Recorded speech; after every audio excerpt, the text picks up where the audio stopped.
कब तक आप इन बच्चों का भविष्य बर्बाद करेंगे? जो युवा है वो भी इस बात को नहीं समझ पा रहा, क्योंकि वो भी शिक्षा के, स्वास्थ्य के नाम पर वोट नहीं देता, पेपर के नाम पर वोट नहीं देता। लेकिन जब उसका गला पकड़ा जाता है तब वो कराता है, लेकिन जब चुनाव आता है तब वो हिंदू मुस्लिम के नाम पर वोट देता है। ये फेलियर है इनका, और ये फिर जवाब देंगे कैसे? प्रधानमंत्री इस पर कुछ बोलते ना, धर्मेंद्र प्रधान इस पर कुछ बोलते हैं। लाइव में आपका स्वागत है। अभी हम यूथ कांग्रेस में हैं और जिस तरह से नीट का पेपर रद्द हुआ है उसके बाद लगातार देश भर में प्रदर्शन हो रहे हैं और आप देख सकते हैं अभी ये यूथ कांग्रेस का यहाँ पे प्रदर्शन हो रहा है। लगातार धर्मेंद्र प्रधान जो है उनके इस्तीफे की मांग हो रही है।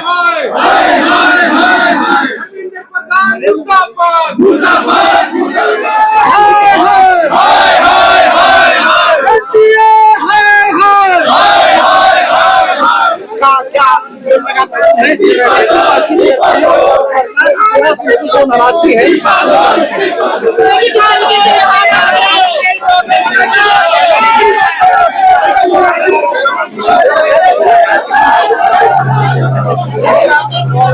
धर्मेंद्र प्रधान जी से जवाब मांगने के लिए जा रही है कि कब तक आप इन बच्चों का भविष्य बर्बाद करेंगे और कब तक इस देश के अंदर परीक्षा का सिस्टम लीक प्रूफ नहीं हो जाता, क्योंकि आप ही के लोग आकर उस सिस्टम में पैसा लगाते हैं, पेपर खरीदते हैं और फिर बोली लगाकर पेपर बेच देते हैं। जिस दिन नीतीश कुमार का लड़का, वो लड़का जो खड़े खड़े कांपता है, जो बैठे बैठे बोलता है, जिससे चला नहीं जाता, जिससे बोला नहीं जाता, वो हेल्थ मिनिस्टर की शपथ ले रहा था। उसी दिन टीआरई 4 में बिहार में बच्चे कुट रहे थे। क्यों कुट रहे थे? वो इसलिए कुट रहे थे क्योंकि इस देश का जो युवा है वो भी इस बात को नहीं समझ पा रहा, क्योंकि वो भी शिक्षा के, स्वास्थ्य के नाम पर वोट नहीं देता, पेपर के नाम पर वोट नहीं देता।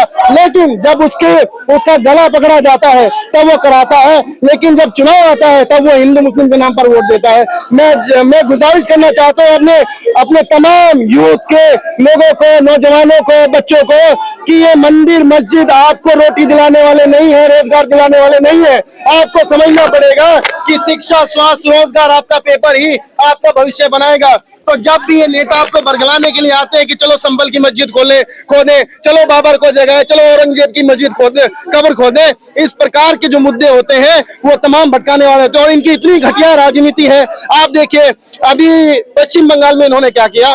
वैसे तो ये सनातनी बनते हैं, तिलक लगाकर घूमते हैं, ठीक है। किसी के भगवा कपड़े, एक लड़का था जो I think Bharatiya Janata party का सपोर्टर रहा हुआ, एक रेस्टोरेंट में गया, वहां उसको भगवा कलर का नैपकिन मिला तो वो उस पर बवाल करने लगा। जो लोग भगवा नैपकिन पर बवाल करते हैं वो पश्चिम बंगाल में जाकर मंगलवार को तिलक लगाकर मछली खाते हैं। ये घटिया पाखंडी लोग हैं। ना इनका धर्म से कोई लेना देना, ना इनका सनातन से कोई लेना देना, ना बच्चों के रोजगार से, भविष्य से कोई लेना देना, ना महिलाओं से कोई लेना देना। इसलिए धर्म बचाया जाएगा ना, तभी तो पढ़ा जाएगा। पहले धर्म बचाना भी तो जरूरी है। खत्म कब हुआ था धर्म? खत्म कब हुआ था? आप बता दीजिए। आप भी तो मेरी हम उम्र है, आप बताइए आपकी नजरों के सामने आखिरी बार धर्म कब खत्म हुआ जो इन्होंने बताया हो? जब इस देश में मुगल थे तब इस देश में धर्म खत्म हो गया था। जब इस देश में अंग्रेज थे तो क्या अंग्रेजों की तादाद ज्यादा होगी थी? नहीं ना, सनातनी की थी ना, आज भी सनातनी की है। तो धर्म कभी खत्म नहीं होता, धर्म खत्म हो भी नहीं रहा है। दरअसल अपने धर्म तब खत्म होता है जब प्रयागराज में लोग कुचले जाते हैं, उनका आंकड़ा नहीं दिया जाता। जब कोरोना में उनकी लाशों को गंगा में बहाया जाता है, उनका आंकड़ा नहीं दिया जाता। जब पैदल चल कर प्रवासी मजदूर मौत के घाट उतर जाते हैं, रेलवे ट्रैक पर कट जाते हैं, सीमेंटों के ट्रक में भर भर के जाते हैं, महिलाएं सड़क पर बच्चों को जन्म देती है, तब सनातन खत्म होता है, तब धर्म खत्म होता है। मोदी जी कह रहे थे कि सोना मत खरीदो और देश में पेपर बिक रहा है, इस पे क्या कहेंगे?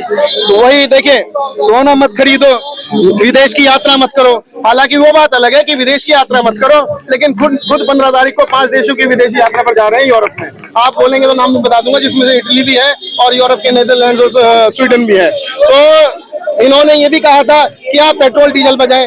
ये कहने के 2 घंटे बाद ही खुद रोड शो निकाल दिया, फिर अगले दिन सोमनाथ में रोड शो निकाल दिया। तो ये सिर्फ कहते हैं। इन्होंने पश्चिम बंगाल में 2021 में भी, आपको याद होगा, जब वहां पर चुनाव चल रहे थे, कोरोना फैल रहा था, तो ये मुंह पे कपड़ा लपेट के शाम को आते थे। भाइयों बहनों, मैं आपसे ये गुजारिश करना चाहता हूं कि आप घरों में रहें, आप बाहर ना निकले, आप मास्क का बेहतर इस्तेमाल करें और शाम को जाकर दिन में जाकर क्या करते थे, चुनाव प्रचार करते थे। तो ये बार बार बोलते कुछ है करते कुछ है, इनका वास्तविकता से कोई लेना देना नहीं है। इनकी बात को गंभीरता से जनता को लेना भी नहीं चाहिए, मेरा कहना इतना ही है। धर्मेंद्र प्रधान इस्तीफा भी नहीं देते हैं। वो करते रहिए सीबीआई जांच, 2024 में कितनी जांचें करेंगे, ये इसकी सीबीआई जांच, उसकी एफबीआई जांच, फलाना जांच, ढिमका जांच, इनसे कुछ नहीं होता। हर चीज की सीबीआई जांच, हर चीज सुप्रीम कोर्ट में चले जाओ, हाई कोर्ट में चले जाओ, कितने मामलों के लिए जाएगा आदमी। मैं तो कर्तव्य पथ पे उसके लिए जो उन्नाव की पीड़िता है उनके लिए भी बैठा था, तब उन्होंने कहा कोर्ट में चले जाओ। हर मसले को उठाकर कोर्ट में चले जाए, कोर्ट को भी परेशान करे, सीबीआई को भी परेशान करे। आप बताइए कितने अपराधी पकड़े गए 2024 में जब सीबीआई को सौंपा गया था? आपको नाम पता होगा, मेरे को नहीं पता, आप जर्नलिस्ट है, बता दीजिए। 10 साल का प्रावधान है इस देश में सजा का, इनका जो पेपर लीक करते हैं, जो पकड़े जाते हैं, किसको 10 साल की सजा हुई है? एक अपराधी का नाम बताइए।